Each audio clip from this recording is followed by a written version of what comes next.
सिर्फ धर्म के बारे में, सिर्फ इस्लाम के बारे में शिक्षा दी जा रही है, वो कहीं से ठीक नहीं है मुस्लिम बच्चों के लिए आज के युग में। मैं समझ गई। मैं अब फिर से वही एक चीज दोहराऊं, क्योंकि सवाल तो उर्दू का था, फिर वो मदरसों तक कैसे पहुंच गया, वो मुद्दा एक अलग हो सकता था ना। उर्दू को मदरसों से जोड़कर और फिर इतनी बातें कह देना, फिर उसका जवाब तो आएगा ही ना सर।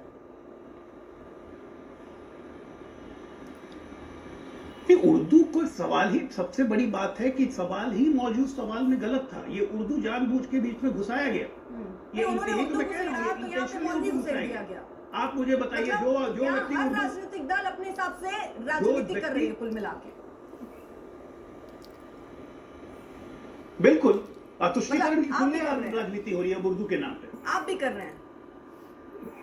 बिल्कुल नहीं हम कर रहे हैं, हम तो सच्चाई बता रहे हैं कि क्या हो रहा है देश में। हम तो सच्चाई बता रहे हैं। जब हम कह रहे हैं कि मदरसों में सिर्फ उर्दू की शिक्षा इस्लाम ग्रहण करने के लिए दी जा रही है, अन्य भाषाओं की शिक्षा नहीं दी जा रही है, साइंस नहीं पढ़ाया जा रहा, विज्ञान नहीं पढ़ाया जा रहा है, मैथमेटिक्स नहीं पढ़ाया जा रहा, तो हम गलत कहाँ कह रहे हैं? क्या ये व्यवस्था बदलनी नहीं चाहिए? इस पे वैसी बात नहीं करेंगे, इस पे समाजवादी बड़ी बात नहीं करेगी। रिस्पेक्ट की बात कर दी, उर्दू के विरोध करने की बात कर दी, मैं उसको अलग रख रही हूँ। लेकिन ये मौलवी वाला संदर्भ कैसे पैदा हुआ? जब माता प्रसाद उर्दू लाने की बात कर रहे हैं कि इस भाषा में भी अनुवाद हो जाए, तो उसमें मौलवी कहाँ से आ गए? क्या आप मौलवी शब्द का इस्तेमाल अपनी सुविधा के हिसाब से कर रहे हैं, वो उर्दू का इस्तेमाल अपनी सुविधा के हिसाब से कर रहे हैं, यानी सबकी सुविधा चल रही है कुल मिला के? नहीं पिताजी। मदरसों में मौलवी ही पढ़ाते हैं, ठीक है। अब मदरसों में मौलवी उर्दू में ही पढ़ाते हैं। नहीं तो मदरसों में मौलवी इस्लाम की ही शिक्षा देते हैं, धार्मिक उन्माद की शिक्षा देते हैं। भाषा की बात थी जिसका विरोध कह रहे नहीं करते हैं। की यहाँ पे हेडफोन स्पीकर में ये जिसकी कोई जरूरत नहीं थी, क्योंकि जिसे हिंदी आती है उसे उर्दू आती है। माता प्रसाद जी का ये सवाल जो था उर्दू को घुसाने का, ये एक मिनट, माता प्रसाद जी का जो ये सवाल जो था विधानसभा के पटल पे कि उर्दू लैंग्वेज को भी इंट्रोड्यूस कीजिए, ये और कुछ नहीं था, ये सिर्फ एक तुष्टीकरण की राजनीति।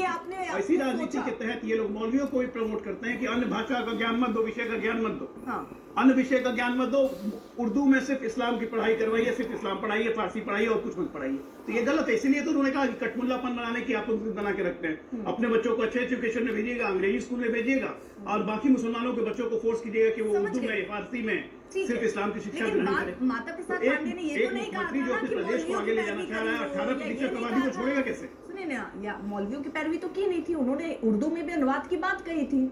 उसमें मौलवी कहाँ से आ गए, उनकी पूरी शिक्षा कहाँ से आ गई, उसमें कटमुल्ला कहाँ से आ गए, ये मुझे नहीं समझ में आ रहा।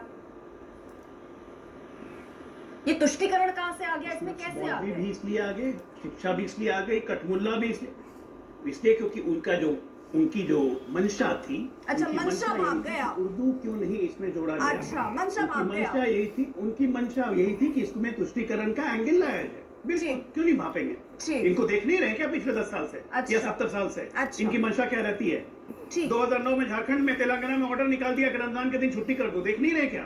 खुलेआम कोई सरकार इस तरह ऑर्डर करती है आर्टिकल 25, 26, 27 को उल्लंघन करते हुए? आप बताइए मुझे, क्या हमारे संविधान में अलाउड है कि रमजान के दिन 4 बजे मुसलमान कर्मचारियों को छुट्टी, जुम्मा के दिन 12 बजे 2 घंटे की छुट्टी, क्या संविधान में अलाउड है? आंध्र प्रदेश को लेकर बोलेंगे क्या कुछ? आंध्र प्रदेश को लेकर बोलेंगे?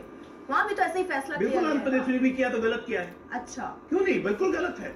एक मिनट, गलत है तो गलत है, सहयोगी पार्टी है ना, वो गलत है तो गलत है। अब वहाँ पे आप वहाँ बोलिएगा कि चंद्रबाबू नायडू जी की सरकार है, गलत है तो गलत है। तुष्टीकरण करना गलत है। मतलब आपको लग रहा है आपकी सहयोगी पार्टी जो है, जिसके साथ आप हैं, वो तुष्टीकरण की राजनीति कर रहे हैं, ये जानते हैं? हमारे सहयोगी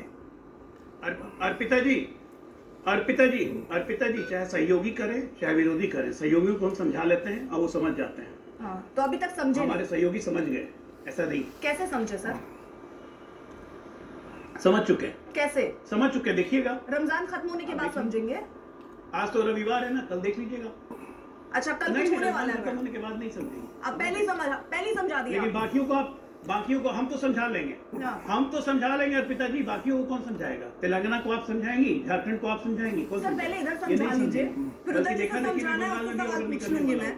ठीक है सर, मैं अब आगे बढ़ूँ। अजय जी, आपका काफी समय मैंने ले लिया। सवाल पूछने से भी इन पे एक मिनट, अर्पिता जी, आप मुझसे सवाल पूछ सकती है, मैं सब सवाल का जवाब दूंगा, लेकिन आप इनसे सवाल पूछिएगा ना तो ये इतने ढीठ है कि